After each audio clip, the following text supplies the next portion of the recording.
तो जो मंगल कलश आणला गेला तो काही सत्यनारायणाच्या पूजेसारखा आणला गेला नाही, त्याच्या मागे खूप मोठा संघर्ष झालेला आहे.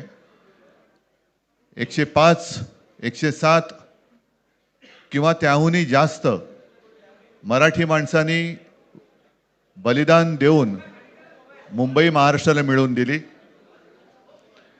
आणि त्याची आठवण आज होणं स्वाभाविक आहे. कारण आम्ही आज दोघेही इथे बसलेलो आहोत, ठाकरे बंधू. आमच्या दोघांचेही आजोबा प्रबोधनकार हे संयुक्त महाराष्ट्राच्या लढ्यामध्ये पहिल्या 5 सेनापतींमधले एक सेनापती. त्यांच्यासोबत माझे वडील म्हणजे शिवसेना प्रमुख हिंदू हृदय सम्राट बाळासाहेब ठाकरे, राजचे वडील म्हणजे माझे काका श्रीकांतजी ठाकरे, म्हणजे अख्खं ठाकरे घराणं त्यावेळेला मुंबईसाठी संघर्ष करत होता.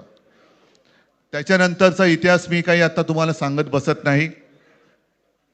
पण मुंबई महाराष्ट्राने मिळवल्यानंतर मुंबईमध्येच मराठी माणसाच्या उरावरती उपरे नाचायला लागले आणि त्यावेळेला न्याय हक्कासाठी शिवसेना प्रमुखांना शिवसेनेला जन्म द्यावा लागला. साधारणतः 60-65 वर्ष आता होतील. पुढच्या वर्षी शिवसेनेला 60 वर्ष होतील.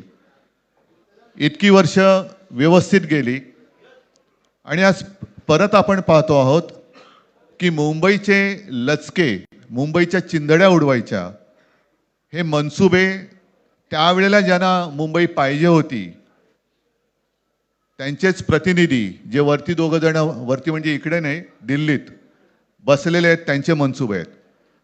आणि आत्ता जर का आपण भांडत राहिलो तर मग तो जो काय संघर्ष, ते जे काय हुतात्मा स्मारक आहे त्याचा मोठा अपमान होईल.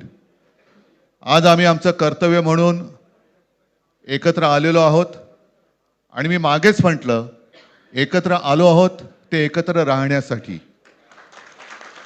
यापुढे मुंबईवरती आणि महाराष्ट्रावरती कोणी वाकड्या नजरेने किंवा त्यांच्या कपटी कारस्थानाने महाराष्ट्राला मुंबईपासून किंवा मुंबईला महाराष्ट्रापासून, मराठी माणसापासून तोडण्याचा प्रयत्न करेल, त्याचा राजकारणात खात्मा केल्याशिवाय राहणार नाही. शपथ घेऊन आम्ही मैदानात उतरलेलो आहोत.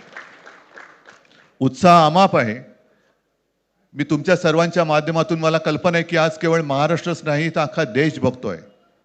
मी सर्वांना विनंती करतोय, आवाहन करतोय आणि एक सूचना सुद्धा करतोय. कारण मागे विधानसभेच्या वेळेला भारतीय जनता पक्षाने जो एक अपप्रचार केला होता, बटेंगे तो कटेंगे, तसंच मी मराठी माणसाला सांगतोय की आता जर का चुकाल तर संपाल, आता जर का फुटाल तर पूर्णपणे संपून जाल. म्हणून परत एकदा तुटू नका, फुटू नका आणि मराठीचा वसा टाकू नका, हाच एक संदेश मी आमच्या आज दोघांच्या युतीच्या निमित्ताने संपूर्ण महाराष्ट्राला देतो आहे. आणि मला खात्री आहे की मराठी माणूस हा सहसा कोणाच्या वाटेला जात नाही, पण त्याच्या वाटेला जर का कोणी आलाच तर त्याला परत जाऊ देत नाही. मी सगळ्यांना परत मनापासून धन्यवाद देतो. आणि राज